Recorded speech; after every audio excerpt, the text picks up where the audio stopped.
I can still say good morning. Good morning to everyone. Are we ready? Ready? Good morning, everyone. I want to thank you for being here this morning. Yesterday, the members of the Barbados Hotel and Tourism Association, the Barbados Workers Union, and the Government of Barbados met to discuss a number of matters pertaining to the state of the tourism industry, but also to the industrial climate within the tourism industry. This meeting was occasioned as a result of a letter received earlier in the week, I think Tuesday, from the BHTA, as well as a request for a meeting from the Barbados Workers Union with respect to other matters pertaining to industrial instability at, I believe, what is known as the Club Resort in Whole Town.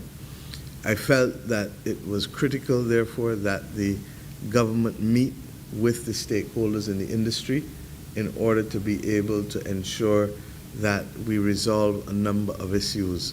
And I want to thank both sides for what I believe has been a productive meeting. The BHTA would have worked with the Barbados Workers Union and the government in respect of settling the BEST program, which is intended to be able to sustain employment as well as to sustain enterprises within the tourism sector during this very difficult time. Indeed, let me say at the outset that the anticipation of the government was that there would always be a second wave in Europe and North America. We were told that every day since March or April. And in anticipation of that, rather than continue to have persons be subject only to the arrangements within the context of the national insurance scheme that would lead to unemployment benefit, which has been exhausted, or indeed severance, which will pose other problems across the industry as well as problems with respect to the sustainability of employment for persons in this country. We took a decision to come up with the BEST program. The Barbados Workers Union, through Ms. Moore, General Secretary, in July, would have put on the table the concept of a job subsidy program, which morphed into elements of the BEST program. The government would have discussed this with the Barbados Hotel and Tourism Association, and in addition, we laid a framework that would require us to link it, one, to training, because we believe that whatever we do, we can always do better, and we would use this downtime to secure training of all persons at all levels. Greening, whether it is water harvesting or water conservation. Renewable energy for those who are interested in pursuing that and us facilitating the same. Digitization, because almost everything we do, I keep telling people, this is effectively my office now, and for most of you too. So that digitization is critical, especially in the context of a pandemic where you don't want people to be touching where you can avoid it, and hence cashless mechanisms, other mechanisms that are not requiring people to touch often or to do things that would expose them to a greater level of risk to the pandemic becomes all the more important. And then, of course, linking it to domestic sectors for enhancing the opportunities from manufacturing to agriculture, agro-processing, culture, ensuring, therefore, that as we invest in the tourism sector invests in others in this economy so that they can bring them along as well, because we only have a limited pool of resources and funds from which to draw. That is the overall objective, and therefore when the British government took the decision to shut down until the 2nd of December it is, in effect, this is what we anticipated. And we anticipated, therefore, that we would need to step up to the plate. The job support comes and came initially in the context of supporting the salaries of persons below the insurable level up to 80% of their salary. The BHTA represented to us, and we have accepted, that we would need to include some element to cover supervisors, and management, because just simply covering those below the NIS level, especially with what has happened in the last month, has been too difficult. And as they look forward, they need to be able to have some additional assistance for that and additional assistance for working capital, in particular utilities and some other operational expenses, because what you're dealing with is companies that basically have no or little revenue coming in. We have agreed that we would include the supervisory management and others, and that we would do a ratio of 80-20, so that only 20% of what they secure can be applied towards supervisory or management, and the other 80% goes to the wages of the workers. And this has been the representation that we have culled coming from our consultations with both the BHTA and the Barbados Workers Union. We also agreed that there were some issues for some institutions with respect to preference shares. And while the government's preference is for investment in preference shares, because we don't record that above the line to affect our deficit, we recognize that we may have to meet a few of the entities where they are, and to that extent, the issue of loans and or ultimately equity through the creation of a Barbados Hospitality Investment Fund, or whatever we choose to call it, but something that allows us to stabilize companies from going into bankruptcy as far as possible, unless they were chronically insolvent before the pandemic came. But for those who literally could stand and walk before, we would want to make sure that next year this time that they are still walking and moving.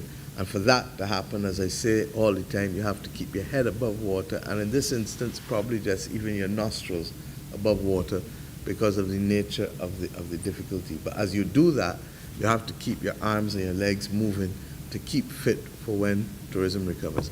The other major reason why this was critical for us to support, and the Barbados Workers Union has been adamant about it from day one, has to be also the well-being and the welfare of the workers, not just from the point of view of only their pockets, which is absolutely critical, because if you get a lump sum of severance and you don't have a job to go to, the money gone in no time at all. And what matters is people's capacity to sustain themselves and to survive. And to that extent, therefore, when we looked at the well-being, we also recognize that the mental well-being of the workers is also critical, because people need purpose. And I think all of us have learned that very clearly in the course of the last 10 months with COVID, that it's not just about surviving, but people need a sense of purpose in life if they are to feel well about themselves and feel well about going to work, going to help people or work or live in a family the next day. And then the other final reason why the BEST program was inevitable for us is that the hotel stock. If Mr. Seal and Mr. Odell and others who own properties in this country shut down their properties for sustained periods of time, we all know if you go away too long and you don't flush the toilet at home, what's happened? Toilets start to seize up. You don't think the water and the washers, and then you start to get little yellow marks in the sink. They can't sell a room with no yellow marks in the sink. They can't sell a room with a toilet that's not working. So when the capital stock of the tourism industry becomes at risk because it is shut down and nobody's using it, and when you don't use something, then the other issue is when you lock up buildings and you got tiles, what happens? The tiles blow in this weather. So there are all kinds of things that we would have to do in order to avoid a dilapidation situation, and as the officials would call it, the professionals, they would then tell you need a dilapidation survey before they could take a single tourist again. So when we looked at everything, it was inevitable that we come up with this kind of program rather than just putting the money in national insurance scheme and paying out people unemployment benefit and severance and not being able to save the tourism plant, not being able to sustain employment for the workers, not being able to sustain the mental wellness of the workers and the owners. Because quite frankly, this is probably the most destabilizing event that anybody has had to go through in our lives since we have been alive. So what do we do? You see this here? I am so proud to be able to lead a country where I can have owners of capital and labor and government come together. And this is who we are. This is the legacy of this country. Does it mean that every decision we get and do will always be right at the first instance? Probably not. And what we were able to do yesterday, and I've been using this week to do a lot of resetting and retweaking, because you have to go, just like you service a car, you have to go every now and again and tighten up everything, because wear and tear and inability to see how it is going to actually happen and work out until it happens and you can watch it is something that we have to be mindful of. So yesterday, the hotels, as I said, hoteliers made some, and direct tourism services made some requests of us. We have agreed to include the supervisory management and the supervisors and the management in the 80-20 ratio to which I referred. We have agreed that we will look for other legal constructs and financial constructs beyond preference shares in order to meet the institutions where they are.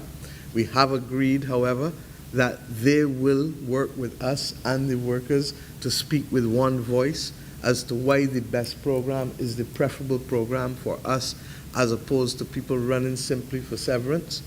And then we agreed that where we do have to deal with severance, as we have willingly agreed to do, to make sure that the workers are not the collateral damage of the actions of some, that the NIS will also seek to recover with dispatch the 75% contribution that the NIS severance scheme makes towards the severance payment of each worker. So, and the chairman of the National Insurance Scheme is with us, and he will also speak briefly too. But the bottom line is that this notion that we can conduct industrial relations or negotiations in the press only serves to hurt us. And I think, Mr. Oda, you were one of the ones who complained this morning.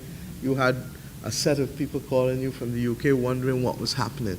And the country needs to be sensitive to the messages that we're sending, because we're trying to keep people in jobs, we're trying to keep companies afloat, and we're trying to keep the government capable of taking care of everybody, including especially those who cannot now take care of themselves because of the loss of work or the loss of opportunities or the loss of business. And therefore, as I have done on so many other occasions, I ask us to treat to this as a family would treat to it. And I ask us to recognize that each of us has to take care of the interests of each other. And to that extent, the notion of trying to use the well-being of workers or the situation in which workers find themselves as a platform for PR or promotion is a most unfortunate episode, because what we're doing is playing with people's emotions and playing with people's livelihoods. And between the emotions and the livelihoods, what we end up with is an unstable situation, both at the level of that particular worker, at the level of the establishment, and at the level of the country. And all I ask us to do is let us work out things in the way that we have always done and will always know how to. As a result, I think I can say, and the others are free to speak as soon as I finish, that in one voice yesterday we agreed that the workers of the club must not be made to be collateral damage of the actions of the owner of that hotel. That secondly, that the NIS indicated that they have no and gave no such agreement to pay any sums of money.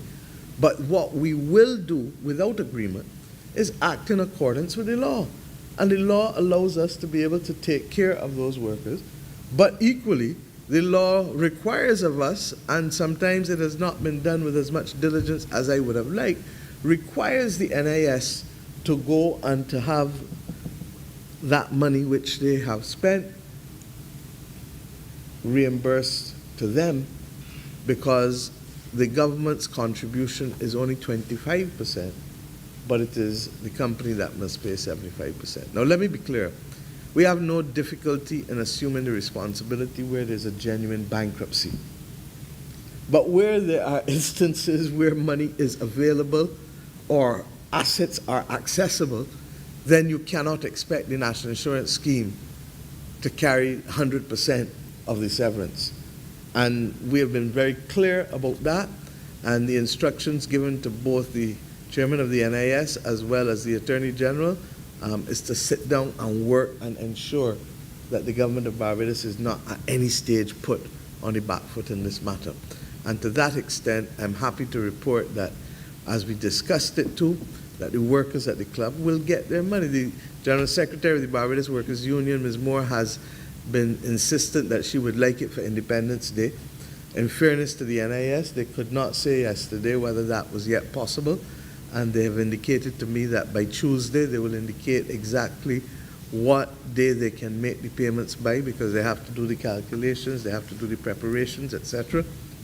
And that by Tuesday we should be able to tell the workers on what day they should be able to get the money, hopefully. And if not by Independence Day, I've asked them to do it as soon as possible thereafter, because we're conscious that this is December, but we're also conscious that this particular group was slightly different because they were laid off in 2019 summer, and therefore it constrained what kind of benefits I'm told that they could have accessed in 2020 because of the long layoff that they had in 2019. Suffice it to say, the government therefore will ensure that we work cooperatively through the National Insurance Scheme and with the Barbados Workers Union and with the Barbados Hotel and Tourism Association to ensure that we speak as one in these matters, and that the workers must not be collateral damage with respect to the behavior of that particular hotel, who, by the way, breached their own promises to the workers first and foremost, ought to have, in my view, ought to have stood up and spoken to the workers and spoken to all of us, from the BHTA right back through to the Workers' Union, to the government, rather than us learning about these matters ad hoc. The first time this matter was brought to my attention, Ms. Moore brought it to my attention, it was Tuesday or somewhere around then, Monday or Tuesday, and then again late in the week others brought it to my attention. So that by then we had already determined that this is the way in which we will go. So my friends, I want us to understand and appreciate that we live in a world where this is happening not just in Barbados, but it's happening in almost every country. And for the tourism and travel dependent countries of the world or regions of the world, it is even more acute. So in a state like New York or in a state like Florida, they will feel it more acutely because of the disruption of travel and tourism companies in a way that perhaps a state that does not rely on tourism will not feel it as acutely. I want the country, therefore, to contextualize this. I want the workers to remember that we got this and we got you.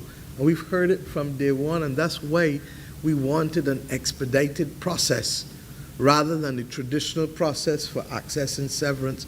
I think that the workers at Grand Barbados are still waiting for over a decade because of an archaic and expedited tribunal system that I've asked both the AG and the chairman of the NIS not just to review for the pandemic, but for us to review going forward for everybody, because it clearly has not been working as well as it should.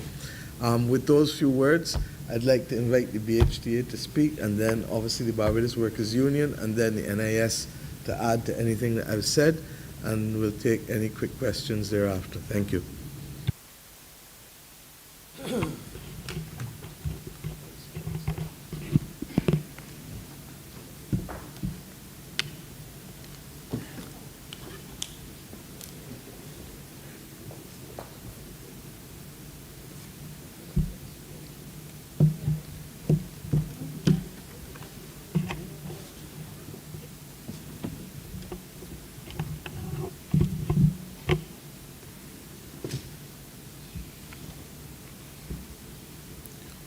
Good morning, everyone. Let me first start by thanking the Prime Minister and her team and the Barbados Workers Union for meeting with us yesterday as an association. We did recognize that there were some issues, as the Prime Minister said, with the BEST program, and having had met with our members, we had identified some of those issues, and that was then communicated into the Prime Minister's office. We dare say that the meeting yesterday was a very productive meeting. It did resolve a number of the issues for us. I think what did work very well for us was that meeting had some very frank and open discussion, so that in those situations where there were things that we identified that could not be accommodated, we were informed very clearly as to the rationale for why those things could not be accommodated. And with the changes that we anticipate that have been accepted for the BEST program, what we will certainly be doing is going back to our membership to share that information with them and to encourage them in those cases where persons have not as yet submitted applications to the program, that we will encourage them to do so, because as the Prime Minister said, this program has been developed with a view to ensuring that employees remain actively engaged and are developed for the industry going forward, and also to ensure that the operators within the industry are able to survive beyond this crisis. One of the things that we identified clearly is that the employee welfare is a primary issue and concern for us, and I would say that certainly from our deliberations with the Barbers Workers Union, that we recognize from our side that we both have the same interests when it comes to the employees. You know, we might go about getting to the target in different ways, but at the end of the day, I think we have the same objective, and we recognize that that is the welfare of the workers within the industry. Because we have some of the owners here at the table, we have some others in the room, but one thing we recognize is that this industry thrives on its people. The industry cannot survive without the employees and the contribution that they have made and will continue to make to the industry going forward. While that is the case, we recognize that yes, there have been instances of persons not doing what has been good industrial relations practices, and we've said it before, and we want to reinforce the point that as an association, we encourage all of our members at every opportunity to ensure that they practice the right and proper industrial relations practices to ensure that a climate of harmony is maintained between the employer and the employee, between us as an association and the Barbers Workers Union. And to that end, I would also want to share with you that what we have been doing over the last few months is that we've had a number of scheduled meetings with the Barbers Workers Union, not simply when issues arise, but as a mechanism to ensure that the channel of communication remains open, that if there are issues that the BWU has identified, they will bring those to the table so that we can address them. Because one of the ways we see this industry going forward is in a collaborative way. And we see ourselves as an avenue to certainly ensure that where there are challenges, we can intervene and put the measures in place to resolve those issues as far as possible. Where that might not be possible, then certainly, there are other courses of action that can be taken. But we see ourselves certainly as a support mechanism to the government, to our members, and to the Barbers Workers Union to ensure that as we move forward and come out of this crisis, that Barbers comes out of this with all cylinders firing to ensure that this industry grows beyond where it has been in the past. With those few words, I'd like to turn you over to the CEO as well.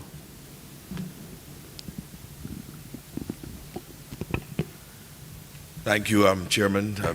Good morning, Prime Minister, and everyone in attendance. I won't be long with my remarks. I believe that the Chairman captured everything from the perspective of the BHTA. We are certainly committed to the continued collaboration with government and with the Barbados Workers Union. As the Chairman pointed out, there's no business that can be successful without the commitment and the dedication of the workers, and we recognize that that is a very important factor. We have given the commitment that in addition to representing the interests of our members, we will also speak vigorously to the fact that all persons must adhere to good labor relation practices. And where that does not occur, then we will take the necessary action. We will not endorse, nor will we embrace any situations where members do not conform to the best labor practices. It is critical and important that in this very challenging pandemic environment that we are all able to work together. The reality is that Barbados is here for all of us. This is our home. This is where we have to secure the future for not simply ourselves, but for future generations. And I just wanted to reinforce that commitment from the BHTA to work along with government and the Workers' Union. Prime Minister did make reference in her opening remarks to the fact that there is going to be a program which the BHTA in collaboration with the Ministry of Tourism and the BTMI will be working on. That is an expanded staycation program, because we have to use this opportunity as well to provide for Barbadians to be able to explore the tourism industry. There are some Barbadians who do not believe that they are able to participate as they should, and we want to ensure that that opportunity is given and provided to them, so that the industry is an industry that is inclusive, an industry that is there for the benefit of all Barbadians. Thank you. I don't know if Mr. Odell or Mr. Seal would like to add to that before I pass on to the Workers' Union. Gordon? Well, I would just like to thank the Prime Minister.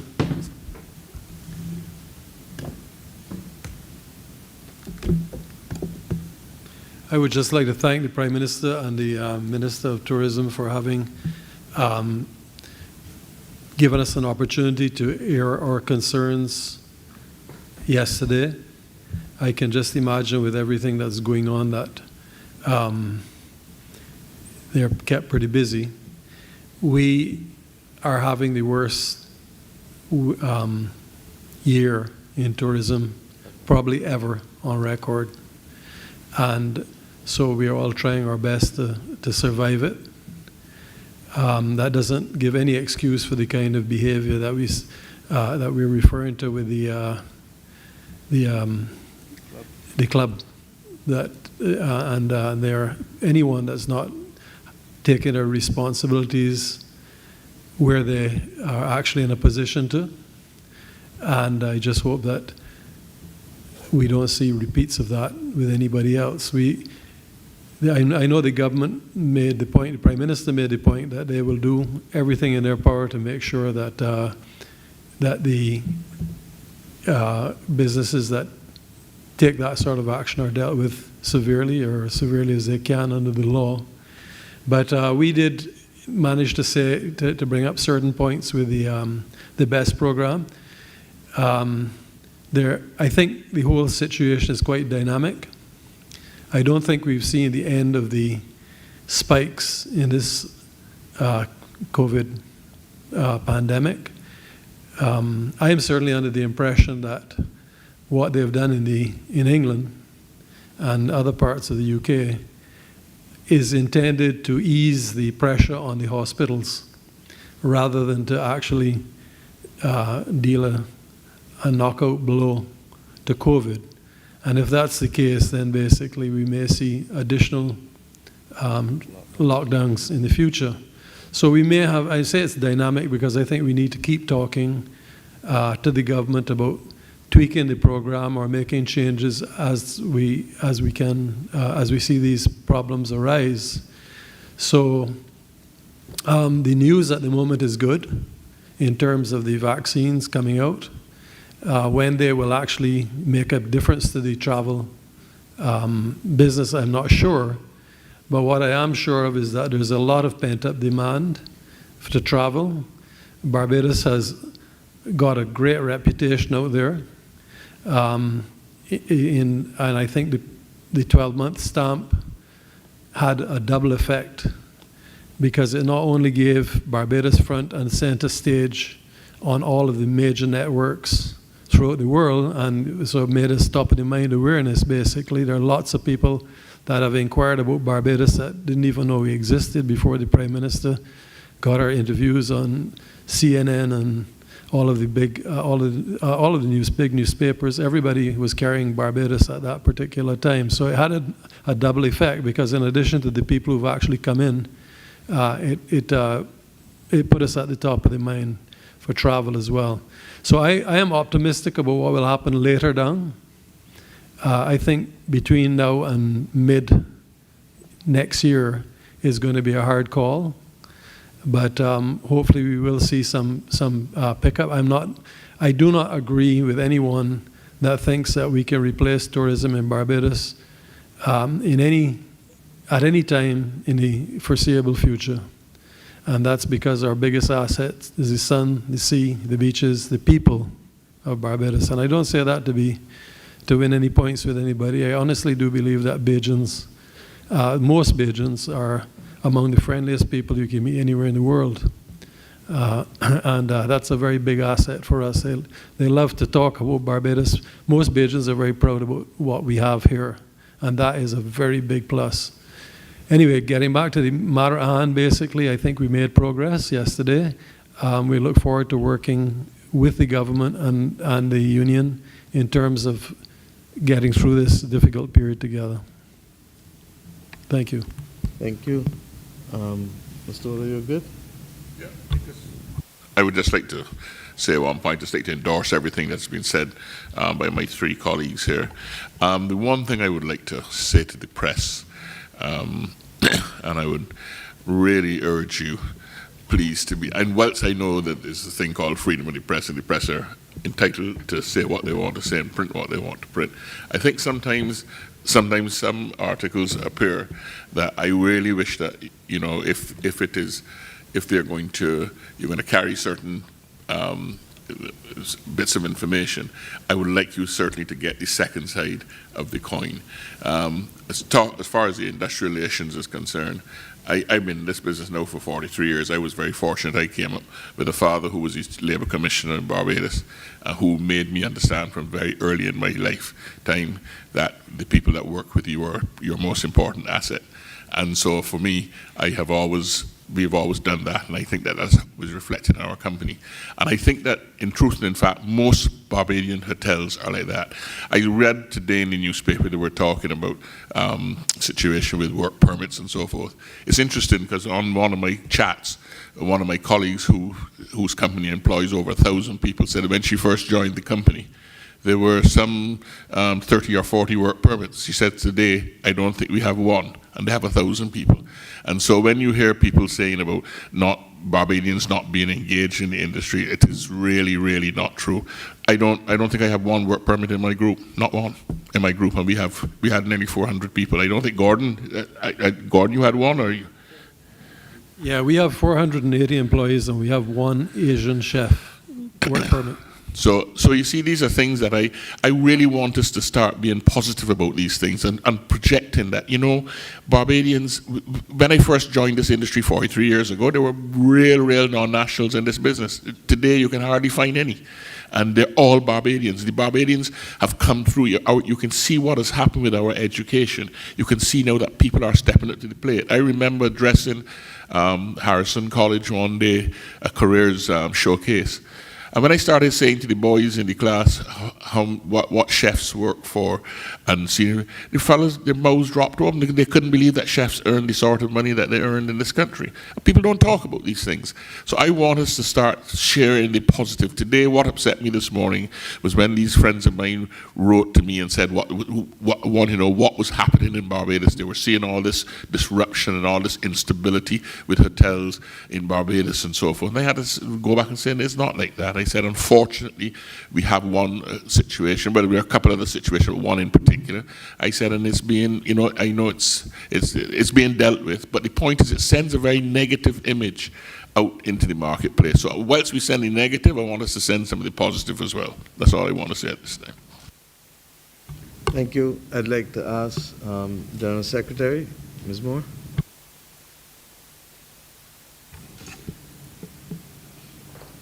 One day we'll be able to afford a proper press room that has mics and things that don't move and all of those things. One day, one day. Thank you, Prime Minister. I'd like to start by restating the vision or the motto of the Barbados Workers Union. Where there's no vision, the people perish. And it's important for me to start there because the Barbados Workers Union has always, over its near 80 years, has always exemplified a vision for an improved Barbados. And it is that very vision that saw us some 5 months ago deciding not to press through discussions towards easy solutions, but towards solutions that were deemed then and are considered now to be in the interests of the entire country. And I start there because it is important for us to understand, especially now, when we are facing the kind of crisis that we are in, that the easy decisions are not necessarily those that are in the best interests of the people making them or the people on whose behalf the decisions are being made. And when the union was approached and we were in this discussion sometime in June, July, about extending unemployment benefits, we didn't consider that the best thing to do for a country was to extend an unemployment benefit. Where we found that tourism workers were directly impacted, all tourism workers were directly impacted. The question would be, how long can you extend an unemployment benefit to make it meaningful? And in a circumstance where you could not answer that question, 12 weeks? Suppose unemployment benefit was extended 12 weeks. Suppose it was extended for 26 weeks. Are we going to have an answer at the end of 26 weeks? Are we going to have an answer at the end of 40 weeks regarding when tourism will pick back up? Recognizing that there were too many no's, too many unknowns that we were working into, our consideration for the government and for the private sector has been, through this crisis, what can we do to ensure that everybody is as protected as we can do within the limits of the information available to us. And it's for that reason that the Barbados Workers Union proposed a wage subsidy, because we were observing best practice from our international affiliates, and we have been working with them continuously, looking to see what is the best that can be done in situations as difficult as the one that we find ourselves in. And we were very pleased that, notwithstanding the fact that our union was pushing for a 1 year, a 6-month to a 1 year wage subsidy, our discussions morphed into the BEST program that is now making provision for up to 2 years for a wage subsidy, providing protection for workers in an industry that is operating in highly uncertain circumstances.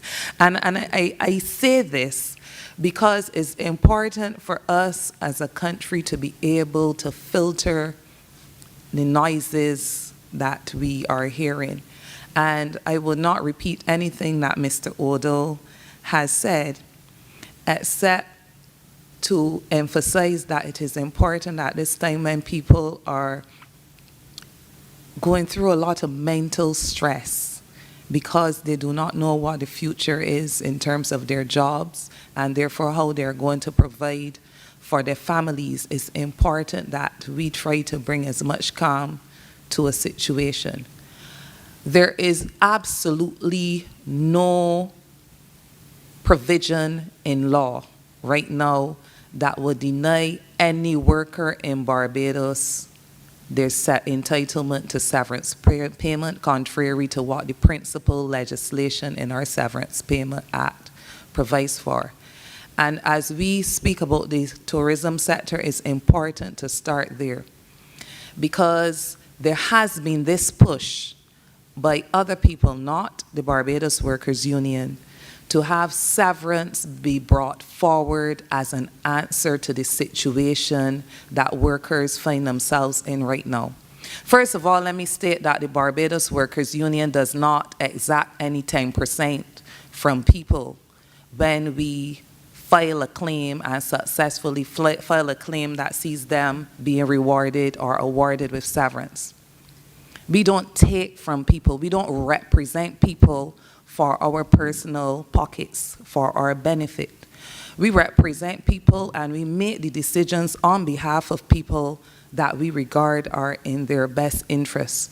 So it was not, well, it may have been easy for us to push up in June for workers to be getting severance payments. What that would have meant for families is that we would have been advocating for a position that would see a worker take home $10,000 in severance payment. If you received that in June, July, August, where would you be now in a situation where jobs are not assured? Waiting for handouts at welfare, waiting for vouchers, hoping that the Sandy Lane Trust would extend their consideration. So the Barbados Workers Union thought, no, if workers definitely want their severance because they believe that they can utilize their severance to shore up a benefit for them and their families, certainly, let's make that provision. But where the majority of workers, based on our indications, could not do that, let's see how we can cushion them, and hence the job subsidy. And I'm glad that we have the BEST program. And our discussions yesterday were to remind hoteliers and to ask them to advocate amongst their peers in the industry to ensure that more hotels can come on board and sign on to the BEST program. Because not only it protects workers, but what it does is it ensures that this country can continue to function in a way that we are not creating wider divisions between the haves and the have-nots.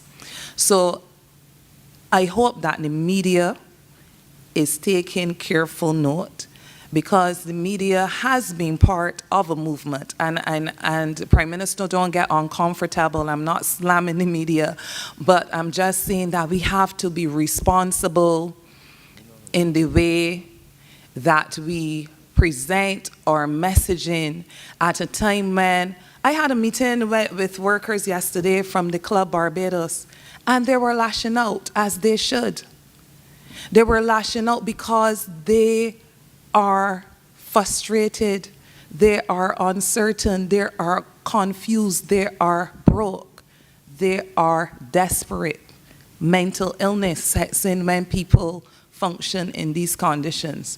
And we have a responsibility to make sure that we bring truth to our people and we bring balance in situations. And the BWU has not been going out there providing updates ball by ball regarding what we have been doing. Because as you negotiate in the public, and as people see what a position is today without seeing how that is going to change tomorrow, subject to negotiations, confusion sets in even more. And we are pleased that for the past 48 hours, that 24 to 48 hours, that discussions have been moving in such a way that we could see all parties coming together in a meeting yesterday. The BHTA supporting the BW's call very forcefully that the workers should not be the ones who are disadvantaged in a particular club situation. And the NIS committing to work to do its utmost to ensure that the unions call for a very speedy resolution to the outstanding severance payments owed to the workers at the club, that those payments can be made. Yes, you've heard that I've asked for Independence Day. I think it would be an important signal of goodwill, but beyond the Club Barbados, the real commitment that has to be made by the social partnership at this time is that we are going to bolster or make suggestions to bolster the current system so that other hotels, other employers who are going through the various challenges now, and as Prime Minister said, those who really need it can get the protection that there is in law, but that those employers who can do better and should be doing better do not use the national insurance scheme and do not use workers to their own benefit. I believe that there's a lot of suggestion out there and enough that will make anyone convinced that in the case of the club, the situation is not genuine. Workers have been reporting to us that they have been given an indication that that establishment would open next year. We have heard reports of job fairs being done at the very property, which would suggest that there is an intention to continue business.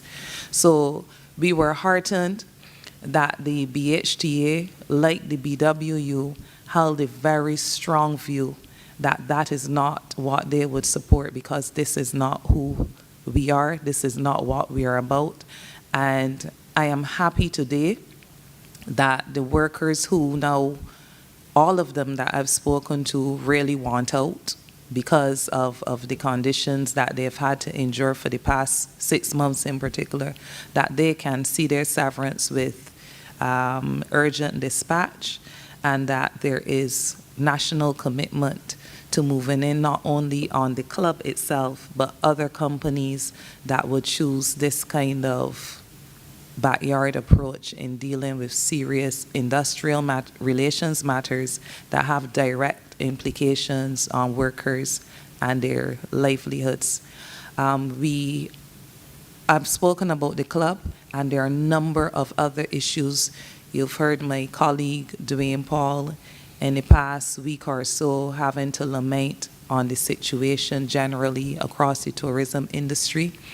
And we are looking forward very eagerly to a series of meetings that have been set up for next week, where we will be moving to, in the same way we have had to resolve or try to settle the issue concerning the workers of the club, we will be moving very eagerly during the coming week to address a number of the outstanding issues that are impacting other hotels in the sector.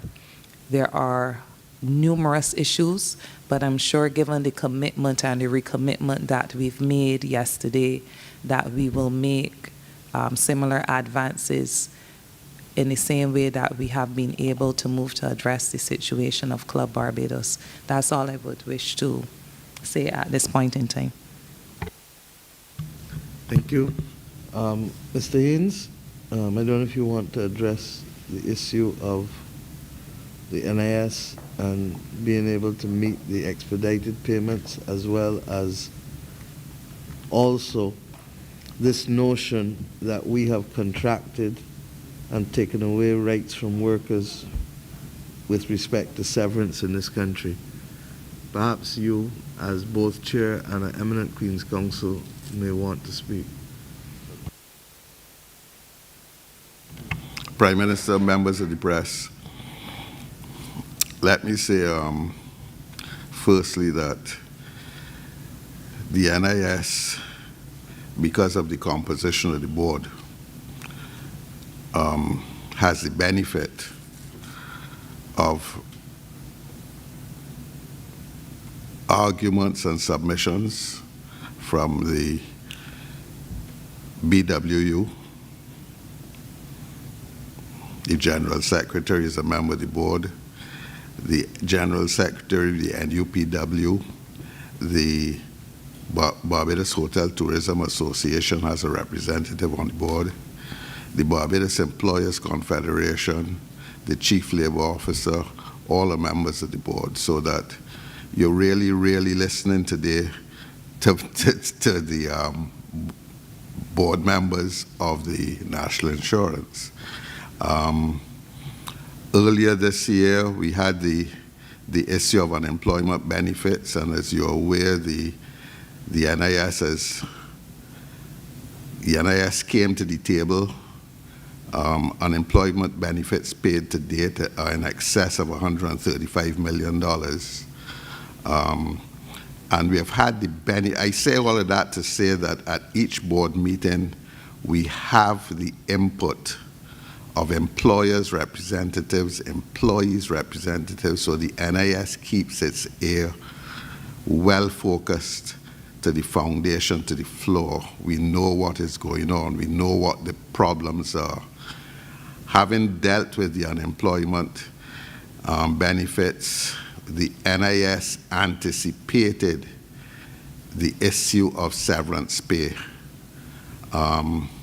However, thanks to the ingenuity of the Prime Minister and her government, the BEST program has been put in place.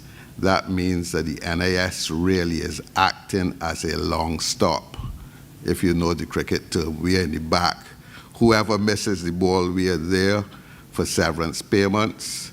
Of course, this issue with the club, as is expected, there are always unforeseen events. Our mandate is to ensure that those employees are paid. I've heard the General Secretary, I've heard the Prime Minister, and instructions have already been given. We have a board meeting tomorrow. Instructions have already been given. On Monday, I beg your pardon, Prime Minister. Our instructions have already been given. Look, do not wait for a paper for all employees. Let us process them every day, because we have, again, we have an expedited process. Since the beginning of the year, we came together. We developed some processes which are expedited. Once all papers are in place, the severance payments would come to the approval of the board, and we are not waiting for one paper for all 65 employees. We plan to ensure that every day the board approves whatever comes to it. We have the commitment of the NIS employees, who are government employees, and they themselves come to the table, and of course they come to the board and say, board, we can't do A or B without compromising the integrity of the system. And we say, certainly, but do your best that you can do, and so that the public can be assured, especially the employees of the former employees of the club, that everything will be done to ensure their severance payments are made come Independence Day. With respect to the issue of those employers who feel that they can pass the obligation for severance onto the NIS, well, that is what the NIS is there for. But at the same time, we have an obligation for those who can afford it to recover from them. And the mandate is to do so without delay. There are some employers who are mischievous enough to pass on that obligation, and the NIS rest assured that the NIS will make immediate and extra efforts to recover those amounts, because it is imperative every dollar that is recovered is a dollar that can be spent, invested by the NIS, and be spent for benefits for Barbadian workers. It is unfair for employers who can afford to do so not to pay severance. And we will make sure that that does not happen as a rule. With respect to the issue of severance payments rights being abrogated and diminished, tell you the truth, I can't follow the argument. What I can tell you is, yes, over the years, there have been some it hasn't operated as if the Severance Payments Tribunal hasn't operated as efficiently as it could. Efforts are being made to review the whole system. And again, I get back to the expedited process. We now have in place an expedited process for the benefit of those employees, and they mainly belong to the hotel sector, but not only the hotel sector, because we are not giving preference to any one sector over the other, but those employees who need their severance pay, we have an expedited process for it, and it's going to work. And it has worked as far as employment was concerned, benefits were concerned. You know, I gauge I gauge the efficiency of the national insurance. It hasn't always been the most efficient, but I gauge the efficiency in this year by what happens on the call-in programs. And you may have noticed that within recent times, the national insurance, so to speak, has gone under the table. That is because we have operated in an efficient manner. And likewise, we have anticipated severance payments, and we are up to the task at the national insurance, and employees will be paid, especially at the club. I don't know if there's anything else that I can add to what I've said. Thank you. Prime Thank Minister. you, Mr. Haynes.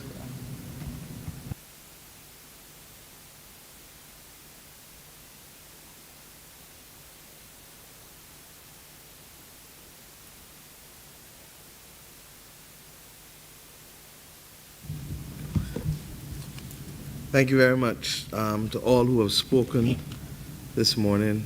I want to, before asking about any questions, to make one or two quick points. And I want to speak to both the workers and the owners of companies. Our responsibility as a government is to take care of both of you. And we get it, and we shall do so. And that is why we have implemented a number of programs.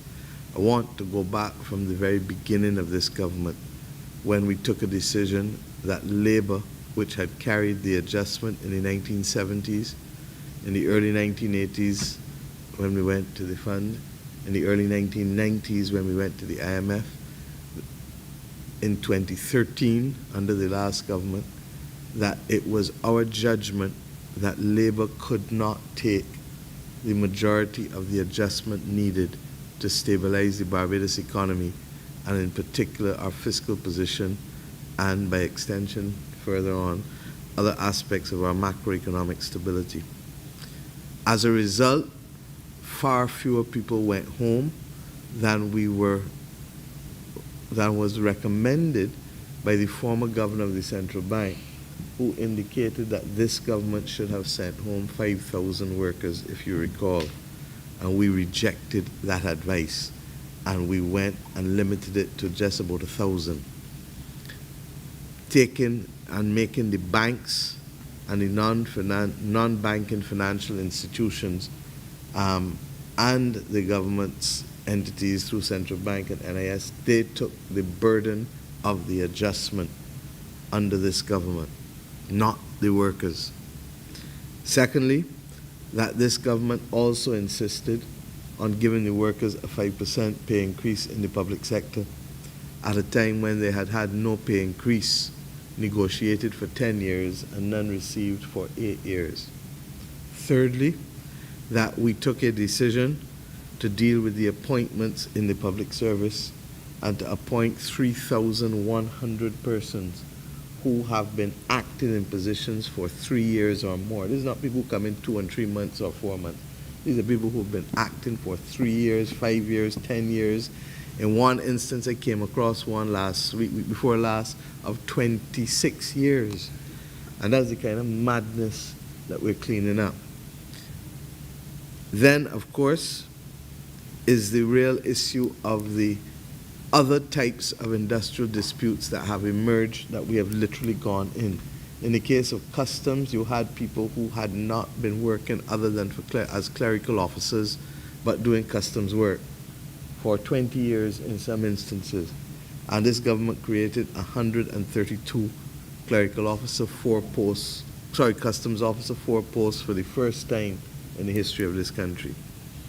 Then there were the other types of spats, like what happened when once again workers were unfared by an owner of restaurants, a company owning 3 restaurants, I believe, in this country.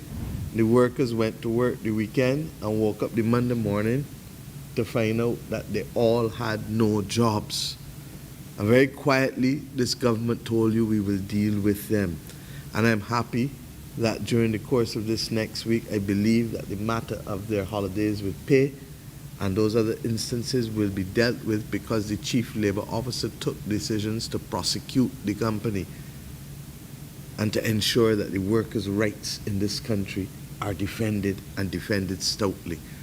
We have no difficulty with persons coming to Barbados to invest, but I think that the persons on my right and the persons on my left will both agree that in Barbados what we will not agree to is persons being unfared, whether among owners of capital or persons who are in labor.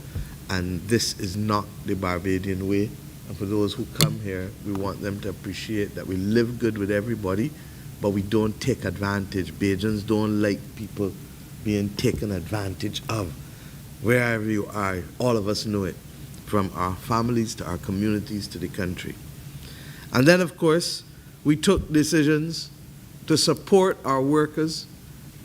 I defy most of you, or defy all of you rather, to tell me how many other countries in the Caribbean have spent 1.5% almost of GDP in unemployment benefits just to keep workers afloat during the course of this year in the pandemic.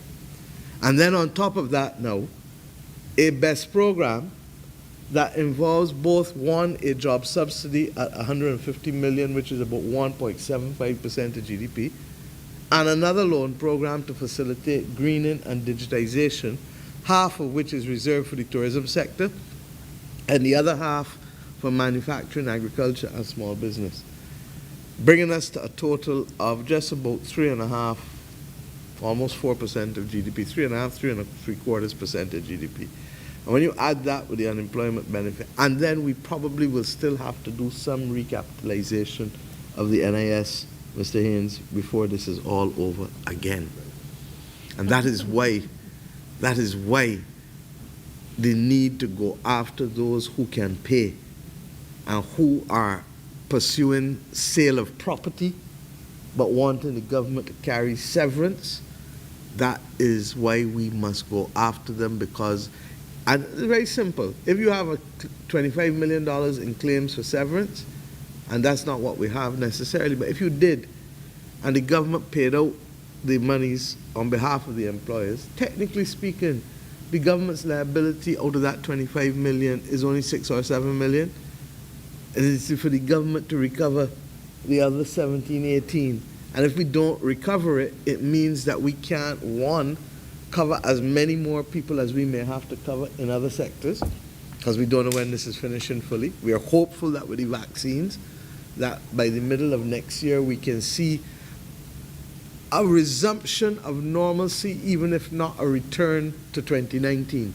Because a return to 2019 is probably not likely until 2023, 24, according to the estimates of the World Tourism Organization and the World Bank and the IMF and other entities. But we can live. That's the important point. And that return to normalcy is likely probably by the middle of next year. But if we don't go after and reclaim the monies that we have advanced, because the workers must not be made victims because of the wickedness of 1 or 2 employers. The majority are good, but you have a few who want to step on the grease. And in cricket, when you step on the grease, you're what? Out. And it's no different. And if there's not discipline in the management of the affairs of a nation, then anything can happen and anything will happen and anybody will do anything. And that is why I said I'm proud that I speak not on my own behalf alone today or behalf of the government alone, but we speak as a nation with the tripartite arrangement that we have come to embrace and claim as our very own and the foundation of the governance and democracy of this country. And then we went to the Severance Payments Act, and we agreed for the sunset legislation, but Mr. Haynes has thankfully addressed this matter frontally, and this continued notion that the government of Barbados has propped up employers but has decimated the rights of workers and diminished the rights of workers. How many more people must speak? The Chief Labor Officer has spoken. The Chairman of the National Insurance Scheme has spoken. I suspect other persons have also spoken. I'm not even coming to the General Secretary of the Workers' Union or the BHTA or the rest. And I ask the media now to stop trifling with the emotions of the workers by carrying a position that continues to be false. And if you want to investigate, as the General Secretary said, who is it that claims commissions from severance payments of workers when they secure the severance payments? Every time. Without paying a certificate to practice law in Barbados, Mr. Haynes, as is required if you as a lawyer were to secure a debt owed for anybody under the Legal Profession Act, the rules, you're entitled to charge a percentage. But if you are not practicing as a lawyer, and trade unions do not traditionally take commissions from people, on what basis are workers being asked to pay a percentage of their severance to an agent for getting it to them when it is as simple as coming to the Severance Payments Tribunal and the NIS? And Mr. Haynes has indicated that while it has not been the most efficient system in the past, I think both Mr. Haynes and the previous chairman, Mr. Goodinedgel, have worked assiduously to make sure that they remove the backlog, not just of severance payments claims, or not just unemployment benefit claims this year, but all of the claims that have been sitting down there in NIS for months and months, and in some instances years, in order to be able to make the system more efficient. I feel as though when we came to office in 2018, our job has now to be designated as cleanup crew. The cleanup crew. Because all we are doing is cleaning up. And as much as we clean up, it's like fixing an old school. When you start to fix it and then you start to take off the roof, you then realize that all the timbers that were holding up the roof bad. And then you start to look at the walls and you go to paint and you realize that the walls got problems too, that you got to stop and deal with that. And that's exactly what we're doing after as long a period of time of a lackadaisical, mediocre, and in some instances downright incompetent approach by the last administration. So I want us to recognize that there are consequences to us allowing people to proffer legal opinions and to proffer opinions to workers as if they are lawyers or as if they are establishment. And in proffering them, they're not even supported on a platform of facts, a platform of truth. And the most clear evidence of that is the misconstruing of the sunset legislation that was passed a few months ago by the Severance Payments Act. And I wouldn't normally speak in these terms, but I am upset that the people who are being affected, it's not me, because I know that the person talking ignorance. It's not anybody here because they know that the person talking ignorance. But it is the workers. And for you then to focus, oh, they can't go to the Employment Rights Tribunal and they can't bring a claim anymore for severance. Absolute bollocks. You have 1 year within which to bring the claim. And there is no piece of legislation that the government of Barbados has passed, the Parliament of Barbados has passed, that has taken that away from any worker in this country. But I go further. On top of that, you then have a situation where they focus you on you can't go to the Employment Rights Tribunal. Well, far from that, we have said that we don't only want you to go to the severance payments tribunal in the traditional way. We want an expedited process. Now, how does an expedited process happen for the club workers? Mr. Haynes will tell you that the letter written by the owners of the hotel or their agent to the Barbados Workers Union, the stories published in your papers, all say that the company accepts that they are closing, the workers must move on, that they were going to pay severance initially 50% in October, 50% in November.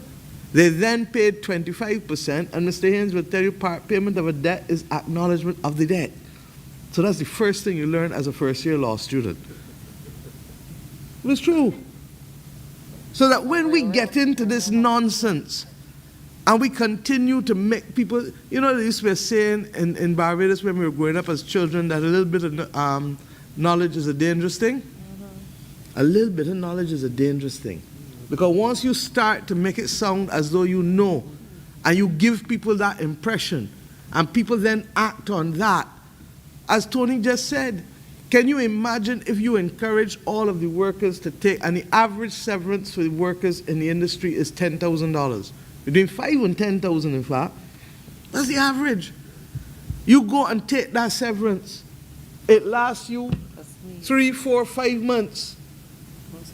Not even so much if you got children. And where does that leave you? We put the money in the social security system instead of putting it in a BEST program to sustain tourism and to sustain tourism workers. Where does that leave the tourism industry? And it was in August when I went up and down the coast and saw the absolute desolation. That's the word, you know, desolation on the west and south coast. And it came to us that we cannot put this money in a fund and just leave it there and it's done. People draw a severance and the money run out. People draw unemployment benefit and, well, we don't have enough to cover anymore in those large numbers. We need to get people working. That's why we have the COVID relief program. That's why we're facilitating the capital projects. That's why we're doing as much as we can to get as many people working, even if they can't work a full 5 days. People must work and people must live in this country. And that is our commitment to them. But we realize that if we don't commit to the enterprises as well, where the jobs gonna go? Out through the window. So that as much as you want to talk pretty and talk divisively, remember that, look, 1, 2, 3. If any one of the 3 of us fall down, the country lopsided. Any one of the 3. And that is the unique nature of this country, and that is what this government brought back to bear by May 28, 2018, calling its first meeting to involve the owners of capital, the representatives of labor, and the government, because together we believe that we can do this. We may not be able to do it individually, but together we can do it. So I ask those who are here to recognize that you have also a different role to play, because what we don't want is people being sucked in to things. Don't listen to me. Go and get your own lawyer. Don't listen to me. But to go and get your own lawyer means you got to go and spend money. And that's the dangerous thing. And that's why I've tried to have as many other voices. This is the first time I'm addressing this issue, you know, because I didn't want politics associated with it. I wanted people to make an interpretation about the workers' rights without the tint of any political lens whatsoever. And that's why we asked the Chief Labor Officer to speak to it. That's why we've asked now the Chairman of the NIS, who happens to be a Queen's Counsel, to speak to it. And I really would call on some other members of the society to say, let us cease and settle now. Because as you heard from Mr. Odell this morning, all of these things only go to hurt who? The very same workers and the very same owners of businesses in the country, and by extension, the country itself. So I'll pause at this stage. Are there any queries or questions? I know that we've been here for a long time. Yes, Colville? You may have to speak loudly, because remember, use the mic there, because they're streaming and we don't want people to be left out in any way. Just bring your mic wrong so he's not blocking the camera, thanks.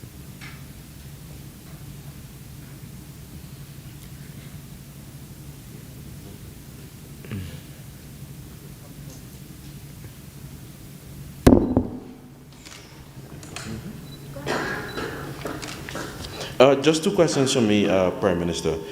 You might be blocking the ladies. Sorry, Thanks. my apologies. Just bring the camera, bring the mic on. Thanks. Okay. Yeah, thanks, bro. With regards to a point of clarity, you would have mentioned that no such agreement in terms of an agreement between the NIS and the hotel was made. I didn't quite get that. Could you just clarify that for me in the sense that... I don't want to treat you in any way other than as I should. I don't know how to clarify it. There was no such agreement as represented in the papers between NIS and Club Barbados. Yesterday, everyone who is here, with the exception of Mr. Haynes, was in the meeting. Yesterday, we all heard when we gave the floor to the head of the Severance Payments Division of the National Insurance Scheme and to the former head of that division. Yesterday, each and every person at this table, with the exception of Mr. Haynes, heard them say in absolutely clear terms that there was no such agreement given to Club Barbados. Okay. And my second question, in terms of the BEST program, could you give me an idea of the percentage of hotels that have signed on to the program thus far? I can't give you an idea of the percentage, but to the best of my knowledge, yesterday we heard that there were about 40 entities that have already applied with over 1,000 jobs. And I think of those, 20-something were hotels. So remember that it's not only hotels who can apply, but allied tourism establishments. But that's what it is at the moment. But in fairness, the program really has only been operational now for a couple of weeks. And it is as a result of that that the BHTA wrote asking to tweak, because there are others who may want to come on, but for example, preference shares can't work for them.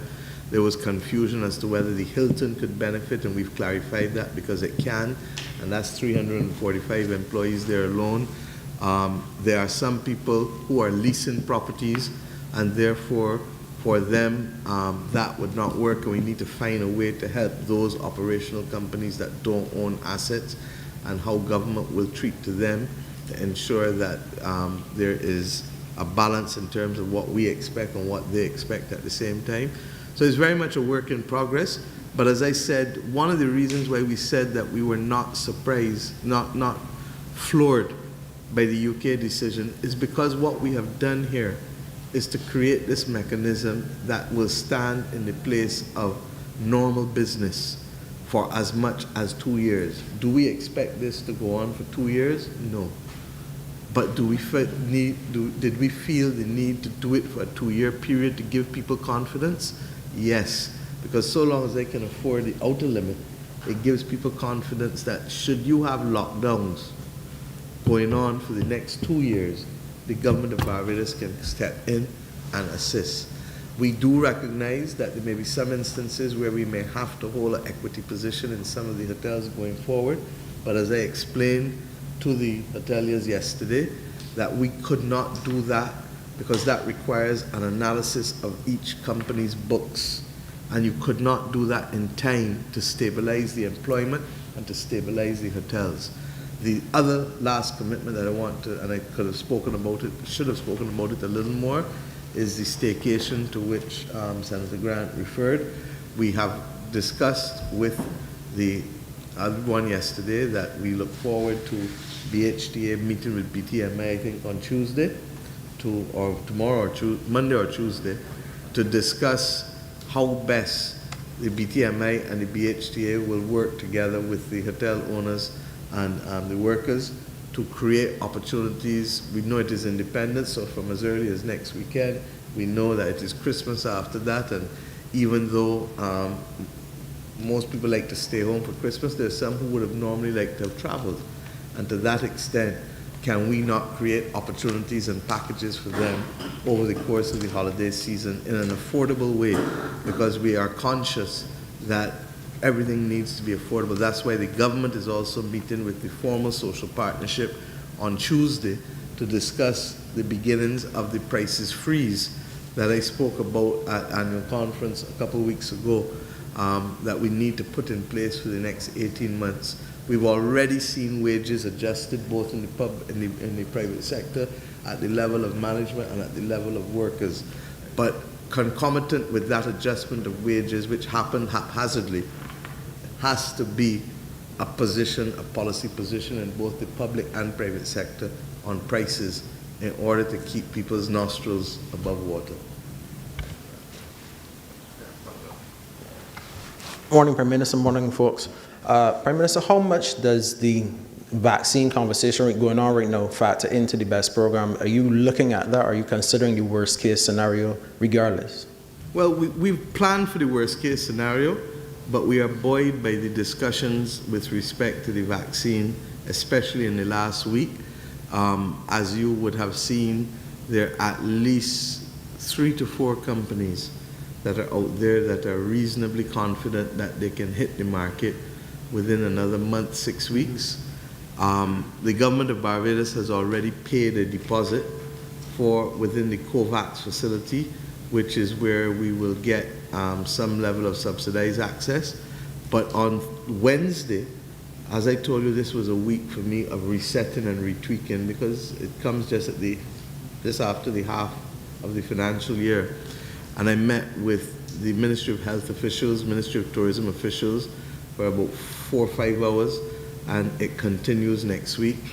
And one of the things that we made clear to everyone is that beyond what we get in the COVAX facility, we are prepared to purchase more in the interest of Barbadians. And in particular, the one that hurts me the most are the school children. You know, yesterday, that little girl that I spoke to, who is absolutely amazing and has a quiet confidence and assurance that should make every Barbadian proud, made the point that she just so misses the ability to be at school. And this is her first year in secondary school, and she's never known what it is to have a normal school attendance. And as if that was not bad enough, I went somewhere yesterday evening, and another young 11-year-old, just equally as confident and as self-assured. And they both floored me. And he was like, look, I'm not getting to go to school. I really, really, really want to go to school. And we had to talk it through and explain. And I know that Minister Bradshaw and the teachers have to determine what we're going to do going forward in January. But this thing has really destabilized the global community. And across the world, the persons who will come to be regarded as some of the worst exposed may not necessarily be the ones that we think now, but in my view, will probably be the young people and children for whom there is going to be a learning deficit or disruption in some instances for persons. So, okay. Also, any consideration yet for crop over 2021 or? Too early. The consideration here, look, I'm crossing my fingers all around. Not only because of the fact that the country's economy needs it, and I should say to you, and the hoteliers would probably be pleased, that we have and are hoping, with fingers crossed, too, that UNCTAD 15, the United Nations Congress for Trade and Development Conference, we've set it for the end of April. I think it's April 25th to 30th, but I can't remember. But I know that the hoteliers are hopeful that that can happen because that gives them a good bounce and boost at a time that would traditionally be the beginning of the summer season, which is their low point. So we hope that that, as well as the fact that our carnival, our crop over comes much later in the year, that we still have a chance to make that happen and to bring people here. And people want to do a lot now in the holiday season, but as I said a few nights ago in an Instagram post, take time. Crop over and the fetting and the turkey and the ham, everything will be there next year. But for now, let's just get out of this difficult zone. And we're lucky because while others are truly experiencing the worst aspects of the second wave, we're experiencing it economically, but not well. We are still not yet in that place where Barbadians have been exposed to community spread. And I don't ever think about it because I know that we are one day away from it always. And that's why you hear me ask people, please, just be vigilant. Please, just don't do the things. I went to FET for the year. I went to FET since January. That's a fact. And if you know me, you know that I'm a FET person. You understand? I haven't been since January because I'm conscious that I also have to interact with different levels of people. I can't be the one putting people at risk, however which way you cut it, slice it, or dice it. So I've had to learn to live differently in the last few months and to learn once again to enjoy my music and to talk ignorance and to, they got enough technology that can keep you in contact with all kinds of people. Okay? Any other questions or comments? Ian? Yeah, good afternoon, Madam PM, and good afternoon, Head Table. Of course, congratulations to the new St. George North representative. You had mentioned the 3 hotels at the beginning of the year. As everybody is well aware, I'm a strong social media advocate and activist, and I don't know if any of you are aware of the fact, with regards to those same 3 hotels, a chap who has a significant interest in that manor made a donation to the Shropshire Derby. It's supposed to have been You're talking about the 3 restaurants. Yes, correct.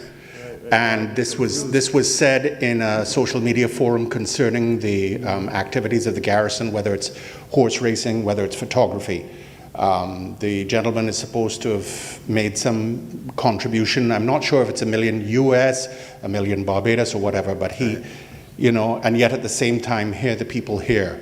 So, no, this is just, I'm not asking for anything, I'm just making sure you're all aware of that fact. Okay. I wasn't, actually. The other factor that I am asking about, but this is in relation to the same vaccine and everything, is Barbados looking to develop proper cold storage facilities? Because I understand it might need dry ice as opposed to regular refrigeration that we use. Different vaccines require different things, and yes, one does require significant cold storage thing. As a matter of interest, only this morning, one of the officers from the Ministry of Health, and I'm pulling it up now, would have, and see, the last thing he sent me back since the press conference, the type of vaccine will determine if the cooler or freezer is needed. And we actually have an offer that has been made to the government, a donor, and that was the message I got this morning, prepared to donate vaccine cooler freezer for COVID-19 vaccines. We also have the charitable trust, which we have. Barbados has been very lucky this year, and a number of persons have donated. As you know, there was a COVID-19 charitable trust to which a lot of funds were contributed by expatriates who have properties on island. And I think that the fund there, they've spent a couple $1 million already, but there's just under $2 million US, I believe, still in that fund, which is likely to go to help supplement whatever we want with respect to, I suspect, the vaccines. So we are on target, but we want to go a little wider than what the COVAX facility will normally provide for us, because we believe that, and the doctors will tell us what level of penetration in the population. I think that that will give us the herd immunity, but I think it is somewhere probably between 60 and 70%. But those are some of the things that we actually are going to be discussing next Wednesday as we continue the review meeting that we had with the COVID persons. Okay? I should say and use this opportunity to tell you that the government of Barbados will also be making announcements during the course of this week about how best we are going to properly commend the workers and all the frontline workers with a special medal that will be announced during the course of the week. Okay? Good afternoon, Prime Minister and the panel. Before we go on, Mr. Seal wanted to make a point, sorry. Yeah, I just wanted to make the point. I'm not sure if it's something that most people realize, but we talk about the BEST program as a subsidy, and I've had a lot of comments when I'm out talking to the public people say, well, you know, the hotels get everything. They're just given this and they're given that. I think you need to be very clear that this is an investment or whatever that the government is making, but it has to be repaid. So the hotels, and I think that's very important, actually for the government as well, because I think that people have the wrong impression that this is money being given to the hotels. It is money that has to be repaid, and it is being used, as the Prime Minister said, 80% for labor minimum and 20% minimum for supervisory staff and management staff. And it has requirements in terms of the employment of people, the number of people. It also has, for example, that companies cannot pay any dividends for the entire time that money has not been repaid. And if it goes into a certain period of length of time after 2 years, there is interest that is carried on those monies that have been put in. So I think, in fairness to us, the hoteliers, in fairness to the government, and in fairness to so the public understands the position, this is not a grant. It's not free money. I thank Mr. Seal for reinforcing that point and to reminding the public that yes, the hoteliers will pay back. What we've tried to do is to be more flexible in working with them as to how and when they pay back, that a bank, I suppose, traditionally will be, but it is to be paid back. And he is correct that the public interest is being protected, that as long as that money is out there, that they will not make extraordinary increases in management fees or in payment of dividends, so that there is fairness and equity all around. Okay? Yes, ma'am. Good afternoon. My question is from Mr. Haynes. With the fund having had to pay out $135 million towards unemployment benefits, I know some people are concerned about the current financial standing. Could you give us an idea of that, please? About the current financial standing of the fund. Pardon?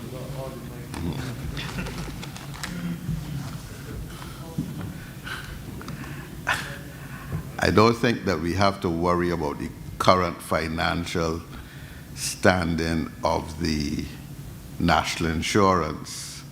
Yes, you've heard the Prime Minister earlier say that we have the government's assurance that the unemployment fund would be recapitalized.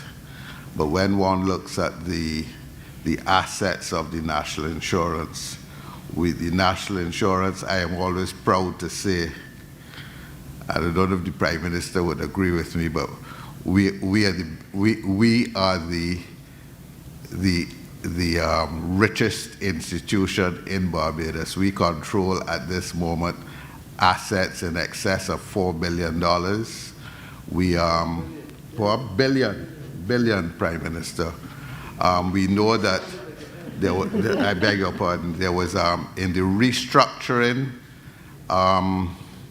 we took a hit of approximately $1.2 billion, but there are sufficient funds there that we can see this through for at least for the next 2 years, so that there is no cause for concern. And I think you heard me say earlier that the government will do what it has to do periodically to recapitalize. Okay? Any other questions, or can we, this is it? Okay, I want to thank the members of the media. BHTA, is there anything else you'd like to add as we close? Yeah, thank you. BWU, anything? And Mr. Haynes, you're good, you just had the last word. I'd like to thank the members of the media for affording us this opportunity. This is as much an informational press conference as it is one to talk through the issues. And I think we're going to have a lot more talking through of issues in these difficult times for persons, because it can't, in some instances, be captured in a 60-second soundbite or in 3 inches of column space. And to that extent, I thank you, and I'd also look forward to working with the media to see what are the other areas of opaqueness that you would wish to have clarification on. And either at my level or at the level of other members of the cabinet or chairmen and CEOs of state-owned enterprises, will seek to continue to keep you updated on as many things as possible. Thank you. Have a wonderful weekend. But be safe and don't do foolishness, because we don't want things to topple over. Thank you.